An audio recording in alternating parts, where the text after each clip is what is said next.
jovens e adolescentes,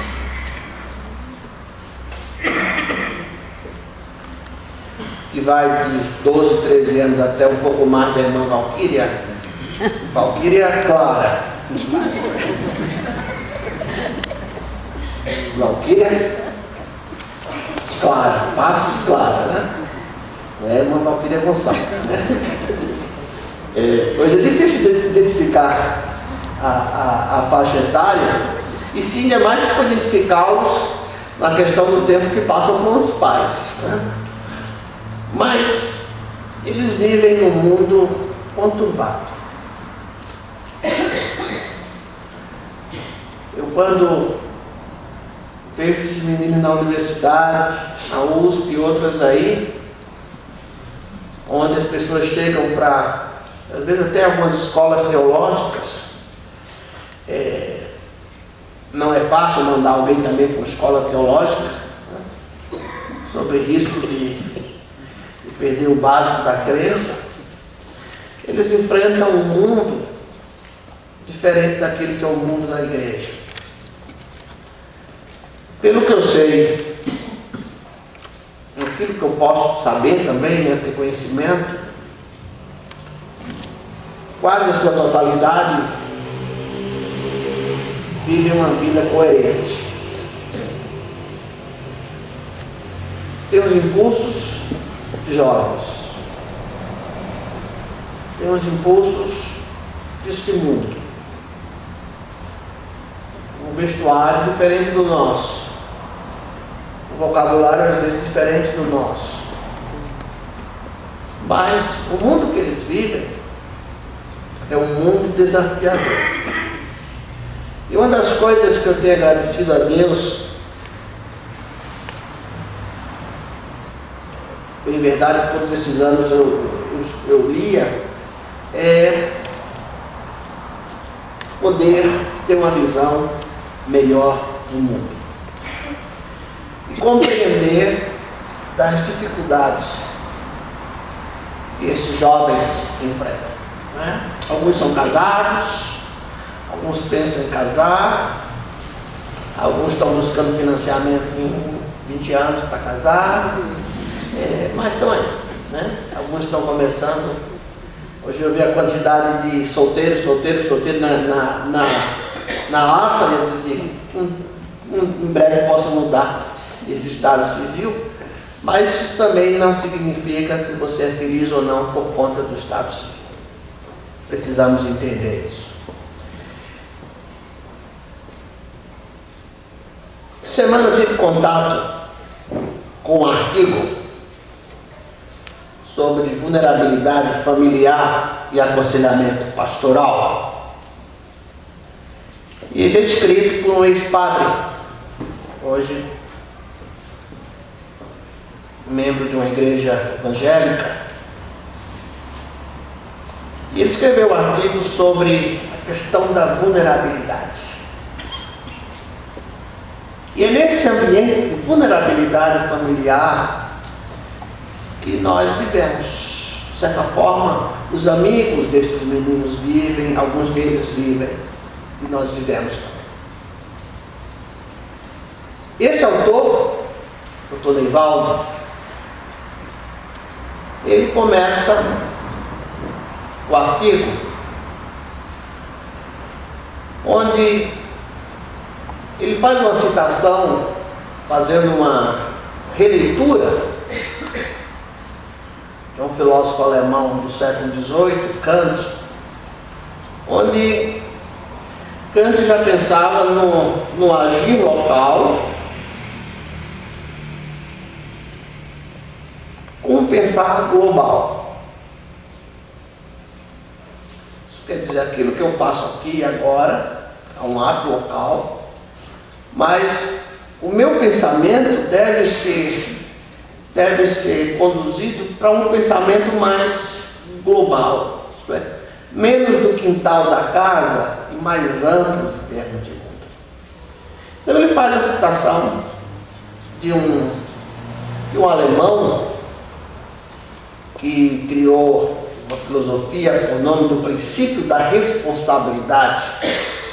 ele faz um questionamento, quando alguém faz uma crítica, quer dizer que está criticando do ponto de vista de ver defeito, mas é uma análise entre este mundo contemporâneo na questão da tecnologia.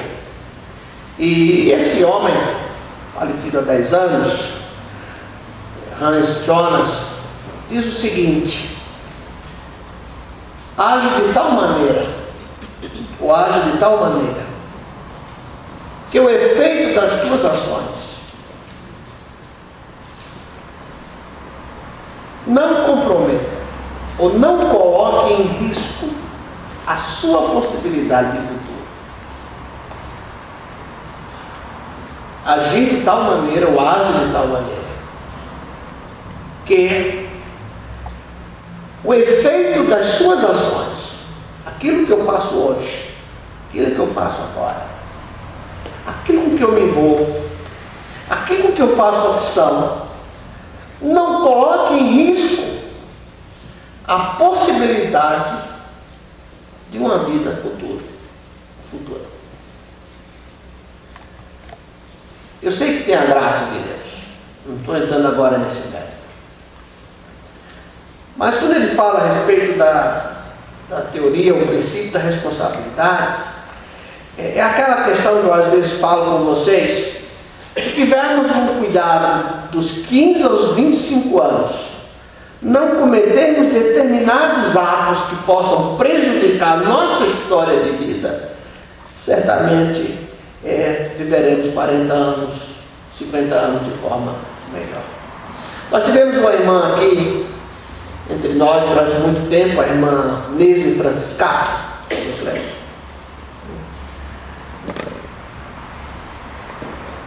A irmã Neise Franciscato, durante um bom tempo, foi piloto. E ela gostava de voar fazendo aquelas acrobacias, né? E seu Silvio, que era o marido dela, que era o instrutor de voo dela, fazia de tudo para que ela tivesse medo. E ela não tinha. Ela dizia: pastor, eu tenho muita saudade disso, é muito melhor do que dirigir. Um dia a irmã Neise passou mal, teve algum probleminha, foi descoberta uma questão no coração e ela não pôde mais voar. Eu sei que essa questão dela foi um ato voluntário, não dependia dela. Mas o que eu estou dizendo é que aquilo que eu faço, a opção que eu tomo hoje, né, aquilo que é meu ato agora, minha atitude local, né, meu agir de hoje, meu agir de agora, eu tenho que ter um cuidado para que não coloque o meu futuro em risco. Nós vivemos, especialmente eles vivem, irmãos, a vulnerabilidade da existência. É muito provável, se não houver alguma mudança, que os filhos desses meninos já não terão a visão de avô e avó que nós tivemos. O conceito de família que eles vão enfrentar, eles são de certa forma privilegiados, porque vivem no ambiente de igreja. Mas o conceito que os colegas de escola, os colegas de faculdade vivem de família, não é o mesmo conceito que nós temos hoje. Eles vivem o que se chama vulnerabilidade da existência. E esse filósofo diz exatamente desses dois polos: a vulnerabilidade da existência e o cuidado com a vida, aquilo que é essencial. Eles vivem hoje uma época, nós também vivemos nessa época, mas de certa forma nós trazemos outros valores, né? Eu trago valores que eu vivi na minha família, que eu vivi nos meus avós. Hoje nós vivemos uma época em que os sentimentos são fluidos, tudo é descartável. Inclusive pessoas. É o mundo deles. povo parece que não tem afeto a ninguém, as pessoas não têm afeto ao mundo de hoje. É um mundo onde a produção é na base do luxo e do lixo. E na realidade, eu vou me livrando das coisas livrar das coisas que tem prioridade sobre adquiri-las. Então, na realidade, eu preciso jogar fora algumas coisas, né? Se nós fôssemos receber hoje numa casa menor, numa casa de um quarto também, talvez inclusive, algum ambiente assim, alguns diriam: o que eu faço? O que eu faço? Mas nós vivemos hoje, irmãos, um período que, de certa forma, é lixo. Nós vivemos também um período onde os dogmas religiosos, as relações sociais, as relações familiares, a normalidade psíquica, a natureza mesmo, os valores estão mudando de acordo com o local, a sociedade, a cultura, e a gente fica apavorado com isso. Hoje, quando falamos de família, o conceito de família que nós temos de pai, mãe, filhos, já é talvez um conceito diferente. Não estou dizendo que eles aprovem isso, mas é um conceito que já não é tão comum no tipo de relacionamento deles. Hoje, dizer que uma criança, um amigo, tem 2 pais ou 2 mães, já não é tão chocante para eles. É o mundo que eles vivem. Esse é o mundo deles. É um mundo que é diferente de igreja, irmãos. É um mundo que nos choca. É um mundo que deixa em conflito. Eu tenho pedido a Deus sabedoria agora no dia 9. Eu preciso comunicar um trabalho sobre teologia, mídia e sexualidade. E é uma universidade muito aberta, e eu sei que eu vou passar perrengue no momento das perguntas do debate. Que é um mundo onde nós assistimos. Mas você que tem 30, 40, 50 anos mais, ainda começa a confrontar valores, mas é um mundo diferente do que eles vivem. Nós tivemos as nossas lutas da época, tivemos. As nossas batalhas na época da igreja era se podia ou não trazer violão ou bateria, né? Era cantar das estrelas veio na sua mão, era chamar Deus de paizinho, de você, eram nossos conflitos. Mas os valores da sociedade, apesar do povo ter rico, ainda existia.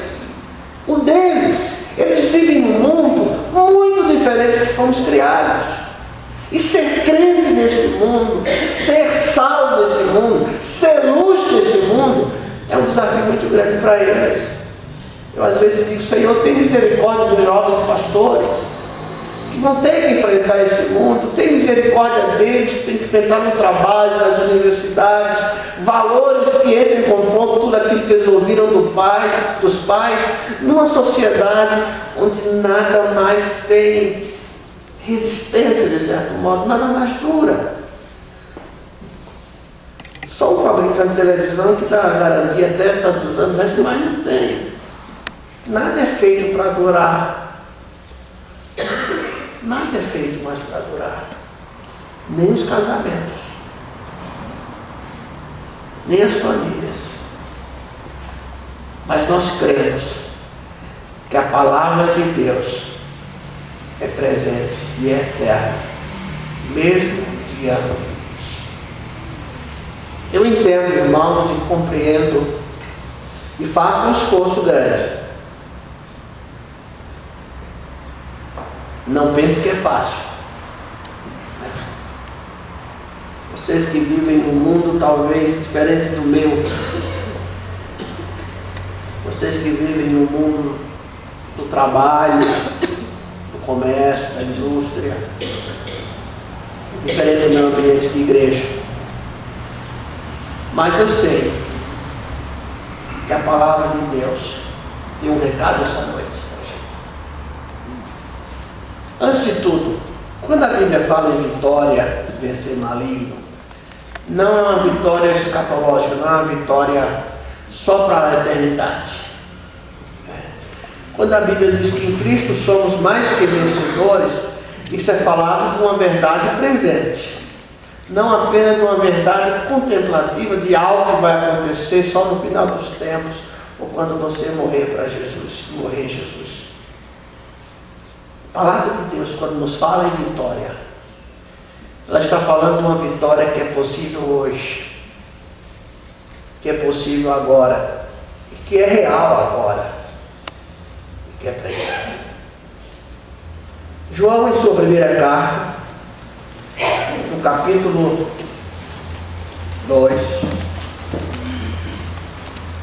ele escreve aos meninos, ele escreve aos pais e ele escreve aos jovens.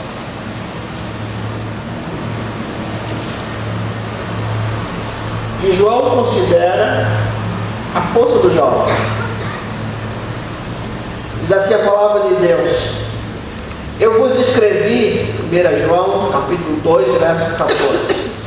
Eu vos escrevi, meninos, porque conheceis o Pai. Eu vos escrevi, pais, porque conheceis aquele que é desde o princípio. Eu vos escrevi, jovens. Quando a Bíblia fala de jovem, é realmente jovem.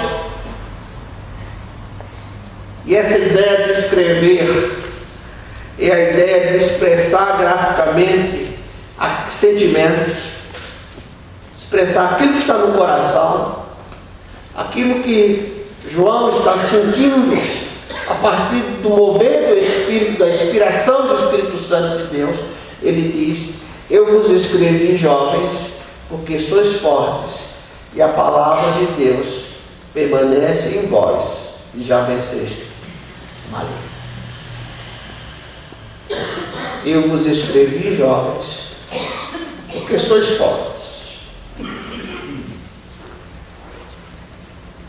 e a palavra de Deus permanece em vós, e já venceste o maligno.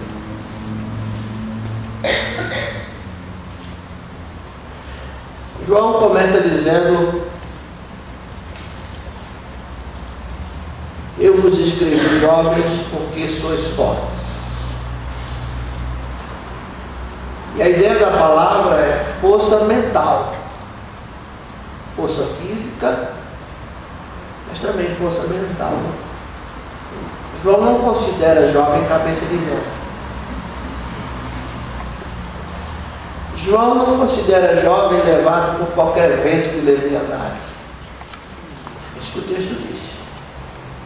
Ele diz: eu vos escrevi, jovens, ou escrevo para vocês, jovens, porque vocês são fortes para resistir ao ataque do maligno.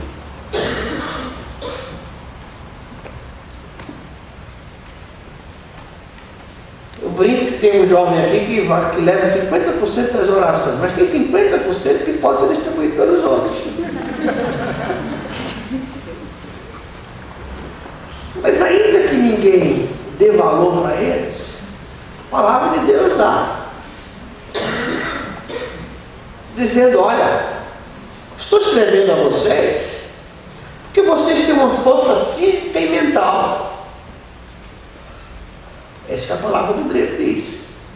Porque vocês têm uma força física e mental para resistir os ataques do maligno.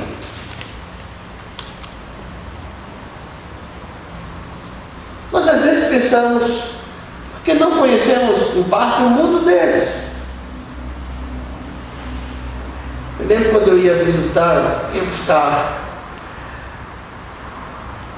às vezes buscar o João lá na Belas Artes, dizia: que mundo meu filho vive, né, Carlinhos?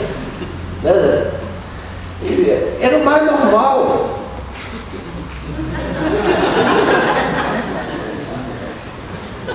A 10 era chamada de normal, a gente não pudesse. Porque é um mundo que a gente não conhece. E é um mundo que eu não posso protegê-los. Não posso proteger vocês. Por mais que a gente tenha cuidado, e os pés, né? Geralmente os jovens já sabem quando eu falo, e os pés? Aí os pés são bons para aquilo. Amém. Eu pergunto por isso: por onde estão andando? que estão fazendo, como estão caminhando. Porque nós temos a ideia de que são levianos, porque são jovens, são coitados. Ah, tem as drogas? Tem, mas também tem muito careta de 40 a 50, 60. Ah, tem a Constituição, tem muita gente de 40, de 50, de 60. Até mais. João, contrapondo o conceito da época, diz: olha, eu escrevo para vocês, jovens, porque vocês têm força física e mental suficientes para resistir ao diabo, às ciladas do diabo, às maquinações do diabo.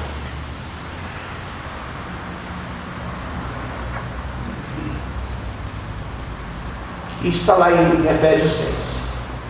Mas João diz o segredo, porque a palavra de Deus permanece em vós. Esse é o segredo, irmãos. A força física não é suficiente e a força mental não é suficiente para vencer os ataques do maligno. Mas João diz: e a palavra de Deus permanece em vós. Ele diz: ficar, continua a estar presente. Eles enfrentam coisas que eu pelo menos nunca enfrentei.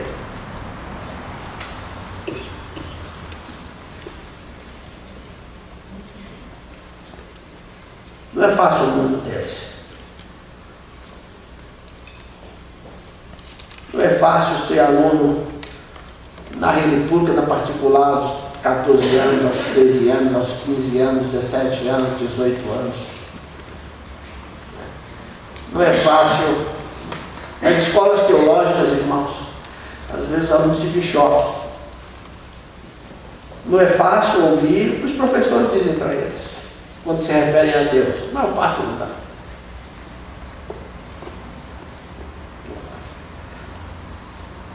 Não adianta responder tão somente com discursos repetitivos ou decorados, que não vai funcionar. Por isso, quando João diz: eu vos escrevi, jovens, porque sois fortes, João fala de uma força mental que é capaz de trazer para o conhecimento daquele povo, para a experiência daquele povo, ou decodificar daquilo que você conhece de Deus, da experiência com Deus, para que eles possam saber quem é Deus. Agora, o segredo está na permanência na palavra. E a palavra permanece. Mesmo quando um jovem erra, mesmo quando alguém se confronta no caminho, a palavra está lá. É bem verdade que hoje essa é uma geração que recebeu na infância, mas já há uma geração entre nós que não recebeu na infância. Há uma infância que continua sem receber, porque a igreja sozinha não vai poder dar conta da formação religiosa de uma criança. Não vai. E se ela não for edificada nessa palavra, quando chegar lá na engenharia, quando chegar lá, seja lá qual for o curso que vai se preparar, não tem base, não tem raízes, não tem estrutura de permanência na palavra, para em meio àquilo tudo permanecer firme. Mas João diz: eu vos escrevi, jovens, porque sois fortes, e a palavra de Deus permanece em vós, e vocês vencerão o maligno. Está aí? E vocês vencerão no futuro o maligno. Já venceu. Porque João não fala de uma vitória escatológica. João não fala de uma vitória quando você morrer e estiver com Jesus. João fala o seguinte: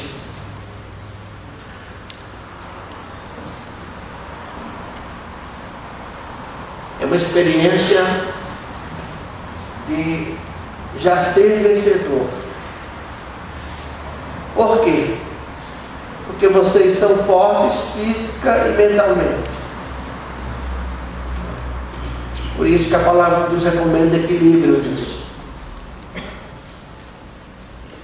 Porque vocês permanecem na palavra e a palavra de Deus permanece em vós.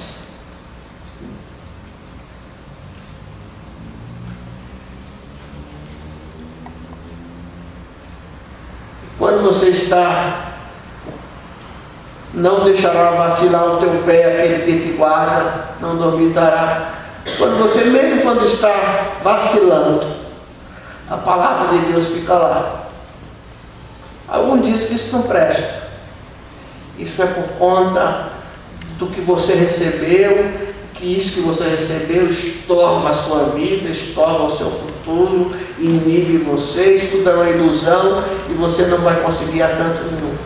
Mas você sabe que é porque a palavra de Deus está no seu coração, que muitas besteiras que poderíamos ter feito na vida já, né? Na geração da gente, quantas bobagens poderíamos também ter feito, não fizemos por conta da palavra de Deus que está em nós.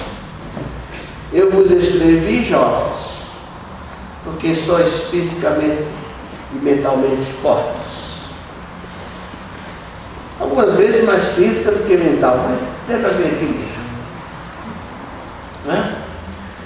Mas o que a palavra de Deus está falando é que vocês não serão destruídos porque são jovens.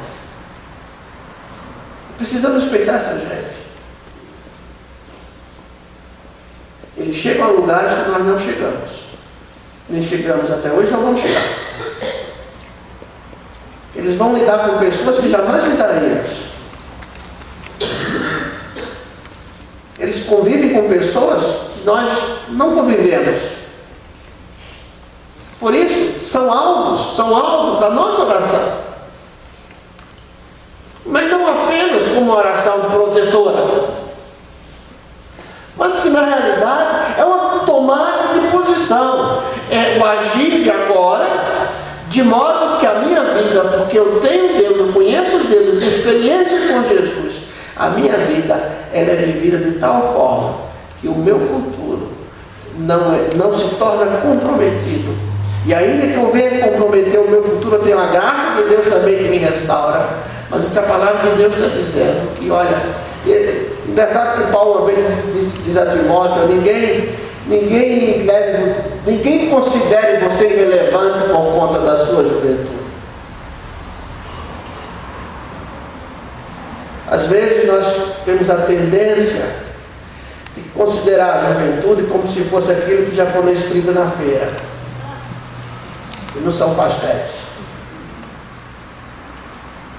É uma expressão que se usa para quem é tolo.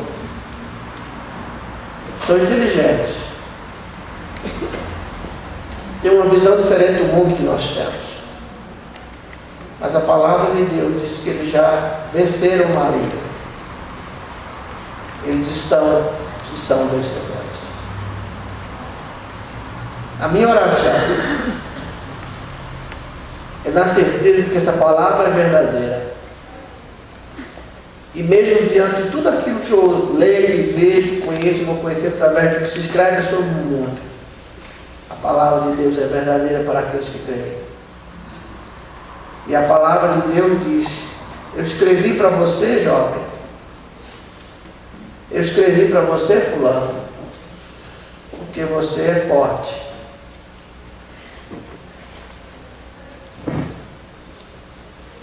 Eles levam pancadas na vida, e eu tenho visto isso, que eu não sei quantos de nós suportaríamos.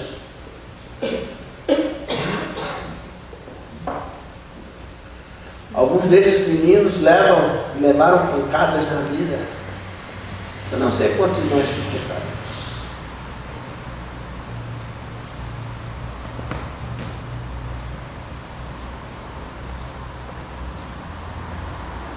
Mas estão aí firmes.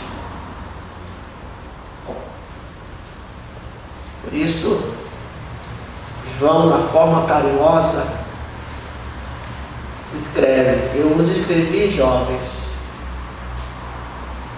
porque sois fortes. Essa palavra é muito importante. Não tem a ver apenas com força física, tem a ver com força mental. razão. Porque a palavra de Deus permanece na sua razão.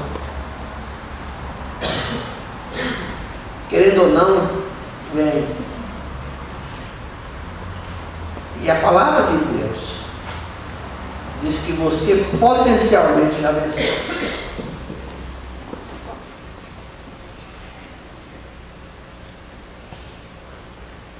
Não tem que cair.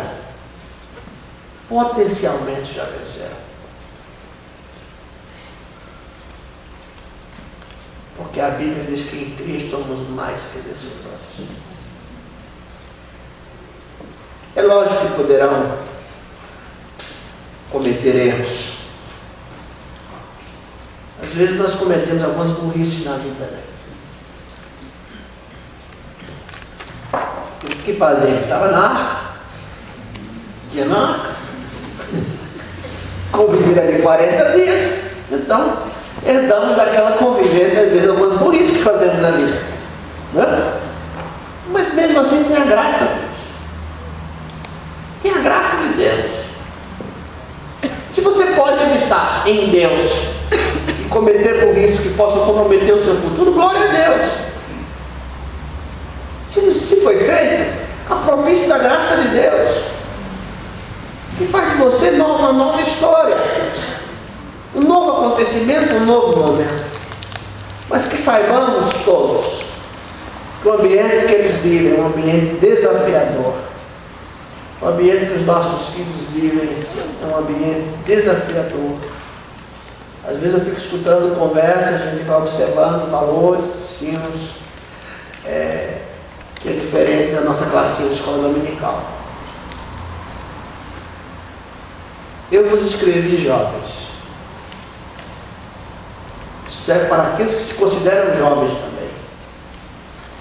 Eu vos escrevi, jovens, porque sois fortes, e a palavra de Deus permanece em vós, e já vencestes, e já crescestes com alegria. O acidente é se o maligno nos derrotar. Isso é acidente. Ou causar algum dano para a nossa vida. Então, o acidente não é vencer o maligno. A Bíblia diz que nós já vencemos. E é possível. Agora, se em algum momento na história da sua vida